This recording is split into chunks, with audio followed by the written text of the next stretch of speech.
Hello everyone. आज हम उद्योगों की स्थिति को प्रभावित करने वाले फैक्टर्स के बारे में पढ़ेंगे। Factor affecting the location of an industries. कोई भी इंडस्ट्रीज ऐसे ही कहीं पर भी नहीं लगा ली जाती। कोई भी इंडस्ट्रियलिस्ट जब भी कोई इंडस्ट्री लगाता है तो उसको लगाने से पहले वो कुछ चीज़ों का विशेष तौर पर ध्यान करता है। उन चीज़ों को वो देखता है, तभी जो वो सुटेबल उनकी कंडीशन होती मिलती है उसको, तभी वो कोई इंडस्ट्रीज वहाँ पर सेटअप करता है। तो सबसे जो जरूरी चीज़ें होती हैं उनका मैं अभी आपको विस्तार पूर्वक वर्णन करूंगा। सबसे पहले है कच्चा माल, रॉ मटेरियल। रॉ मटेरियल जहाँ पर मिलता है, कच्चा माल जहाँ पर मिलता है वहाँ पर ही इंडस्ट्रीज लगाई जाती है। क्योंकि किसी भी इंडस्ट्रीज के लिए कच्चा माल बहुत ही महत्वपूर्ण होता है।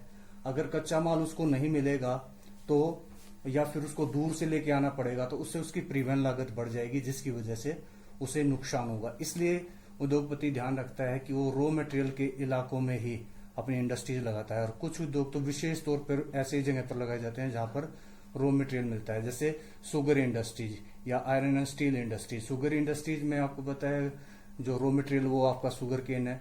अगर शुगर केन को जो ना लंबे टाइम तक ट्रांसपोर्ट किया जाएगा तो उसके अंदर जो जूस होता है वो सूख जाएगा, सुक्रोज की मात्रा कम हो जाएगी, जिसकी वजह से जो ना इस इंडस्ट्रीज को काफी नुकसान होगा। इसी प्रकार से आयरन एंड स्टील इंडस्ट्री जो होती है, इसका जो रॉ मटेरियल है लोएस्ट आयरन और वो बहुत ही सस्ता और भारी होता है। तो उसका जो परिवहन लागत होती है यानी जो ट्रांसपोर्ट कॉस्ट है वो बहुत ज्यादा होती है। इसलिए उसको हमेशा लो इस्पात के क्षेत्रों में ही लगाया जाता है। सेकंड है शक्ति, पावर। जितनी भी इंडस्ट्रीज हैं, शक्ति, पावर, किसी भी उद्योग को चलाने के लिए किसकी जरूरत पड़ेगी? शक्ति की। मशीनों को चलाने के लिए, मशीनों को रन करने के लिए आपको कोयला, पेट्रोलियम या डीजल की जरूरत पड़ेगी, या इलेक्ट्रिसिटी। आजकल इलेक्ट्रिसिटी का इस्तेमाल कर रहे हैं, बिजली के द्वारा जो मशीनों को चलाया जाता है। जिन इलाकों में ये अवेलेबल होगी, सस्ता कोयला होगा, जैसे लो इस्पात उद्योग को वहीं लगाया जाएगा जहां पर उसको कोयला मिलेगा नजदीक के क्षेत्रों में। क्योंकि लोहा इस्पात उद्योग में बड़ी मात्रा में कोयले का इस्तेमाल होता है, इसलिए हमेशा उसको जो है ना ऐसी जगह पे लगाया जाता है जहां लो एस्क नजदीक हो कच्चा माल, और दूसरा जो आपका ईंधन के रूप में कोयला अवेलेबल हो उन इलाकों में। Third, market. कोई भी चीज बन गई तो कहाँ बिकेगी? इंडस्ट्रियलिस्ट ये हमेशा ध्यान में रखता है उद्योगपति की भाई जो चीज उसने अपने इंडस्ट्रीज में बनाई है तो उसको मार्केट में उसे बेचना है।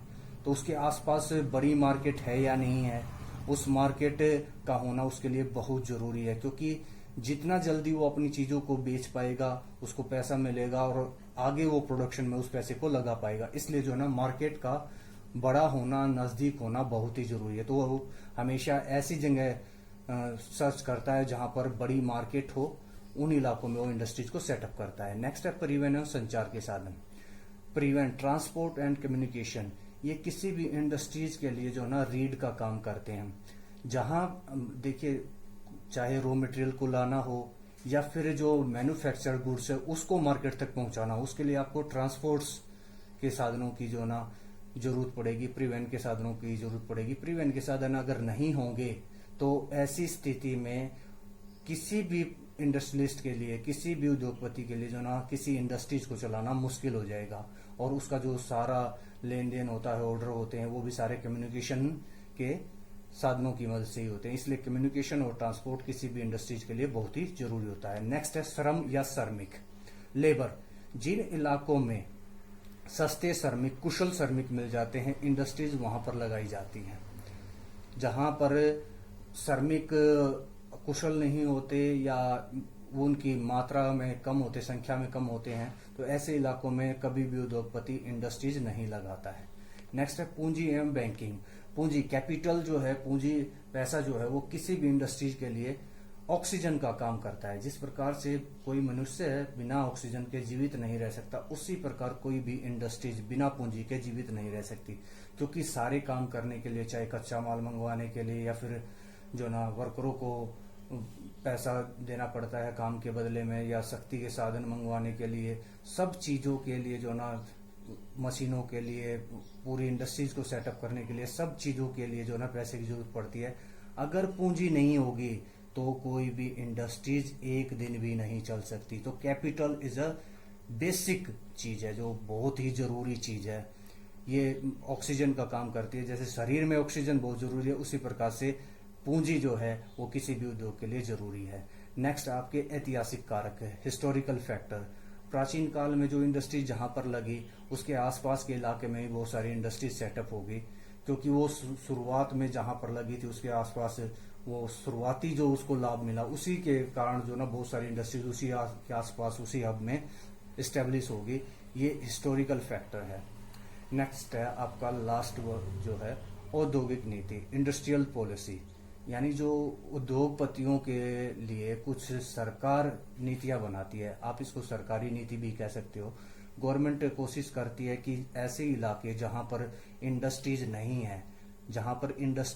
है वहां पर इंडस्ट्रीज लगवाने की कोशिश करती है। तो वो कुछ छूट दे देती है, रियायतें दे देती है, सब्सिडी दे देती है इंडस्ट्रियलिस्ट को, उद्योगपतियों को, ताकि वो उन इलाकों में इंडस्ट्रीज लगा सकें, जिससे जो विकास का असंतुलन पैदा हो गया है उसको वो संतुलन बना पाए, यानी बैलेंस कर पाए, जो डेवलपमेंट का जो बैलेंस कर पाए। जैसे अगर मैं बात करूं पानीपत के अंदर जो हमारी रिफाइनरी लगी है, या मथुरा के अंदर जो रिफाइनरी लगी है, वो इसी लिए लगाई गई थी इन इलाकों में, ताकि इन इलाकों को भी जो है ना डेवलप किया जा सके। इन इलाकों के लोगों को यहाँ पर काम मिले। अगर उनको काम मिलेगा उद्योगों में तो पैसा मिलेगा तो उनका जो लाइफ स्टैंडर्ड हाई होगा, वो अपनी जरूरतों को पूरा कर पाएंगे। तो इस वजह से जो ना बहुत सारी इंडस्ट्रीज, सरकार जब कोई पॉलिसी बनाती है, उनको सस्ती विद्युत प्रदान कर दे, कुछ टैक्स में रियायतें कर दे, या जमीन जो ना सस्ते रेट में दिलवा दे, तो इस प्रकार की पॉलिसी जब गवर्नमेंट बनाती है तो कोई इंडस्ट्रियलिस्ट जो ना उस इलाके में इंडस्ट्रीज को सेटअप करने की सोच लेता है। तो ये थे महत्वपूर्ण कारक जिन की वजह से कोई भी उद्योगपति कहीं पर भी इंडस्ट्रीज लगाता है। Everybody please like, subscribe and share my YouTube channel excellence in geography with Rakesh दिया सर। Thank you.